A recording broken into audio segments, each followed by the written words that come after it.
അപ്പോൾ തേജസ് രാജിനെ കുറിച്ചുള്ള കൂടുതൽ വിവരങ്ങൾ നോക്കുകയാണെങ്കിൽ തേജസ് രാജിന്റെ മരണത്തിന്റെ നടുക്കം വിട്ടുമാറാതിരിക്കുകയാണ് ഇപ്പോൾ കൊല്ലം പുത്തൻതുറ ഗ്രാമം.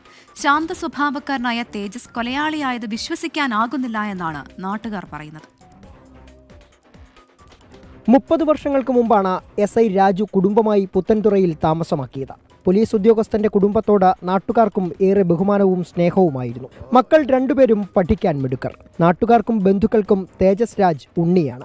എപ്പോഴും സന്തോഷവാനായി കാണാറുള്ള തേജസ് പക്ഷേ കഴിഞ്ഞ ദിവസങ്ങളിൽ ദുഃഖിതനായിരുന്നു. ഇതിലെ പോകുമ്പോഴൊക്കെ നമ്മളെ ചേട്ടനൊക്കെ വിളിക്കും. അടുത്ത ഇച്ചിരി മാനസികമായ ഇച്ചിരി പ്രശ്നത്തിലായിരുന്നു ഇയാൾ. ഇപ്പം ഈ അടുത്ത കാലത്ത് ആരുടെടുത്തും വലിയ ചിരിയോ ഒന്നുമില്ല. ബാങ്കിംഗ് പഠനകാലത്താണ് ഫെബിന്റെ സഹോദരിയുമായി തേജസ് സൗഹൃദത്തിലായത്. സൗഹൃദം പ്രണയത്തിന് വഴിമാറി. ഇവർ തമ്മിലെ ബന്ധം ഇരു വീട്ടുകാർക്കും അറിയാമായിരുന്നു. തേജസിന്റെ പുത്തൻതുറയിലെ പുതിയ വീടിന്റെ പാലുകാച്ചൽ ചടങ്ങിൽ പെൺകുട്ടി എത്തിയിരുന്നു. ഈ വീടിന്റെ പാലുകാച്ചിന് വന്നായിരുന്നു, അല്ലാതെ വന്നിട്ടില്ല. ഞങ്ങൾ കണ്ടിരുന്നു, ഞങ്ങൾ ഒരുമിച്ചിരുന്നു അന്ന് ഭക്ഷണം കഴിച്ചത്. ഫാമിലിയെല്ലാവരും സാധാരണമായിരുന്നു, 2 വീട്ടുകാരും.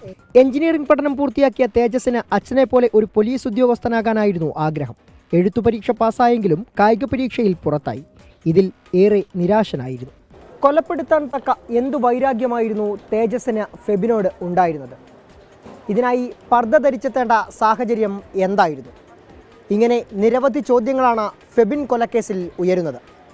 കൊല്ലത്തു നിന്നും ക്യാമറമാൻ രാജ്കിരണിനൊപ്പം സുജിത് സുരേന്ദ്രൻ, 24.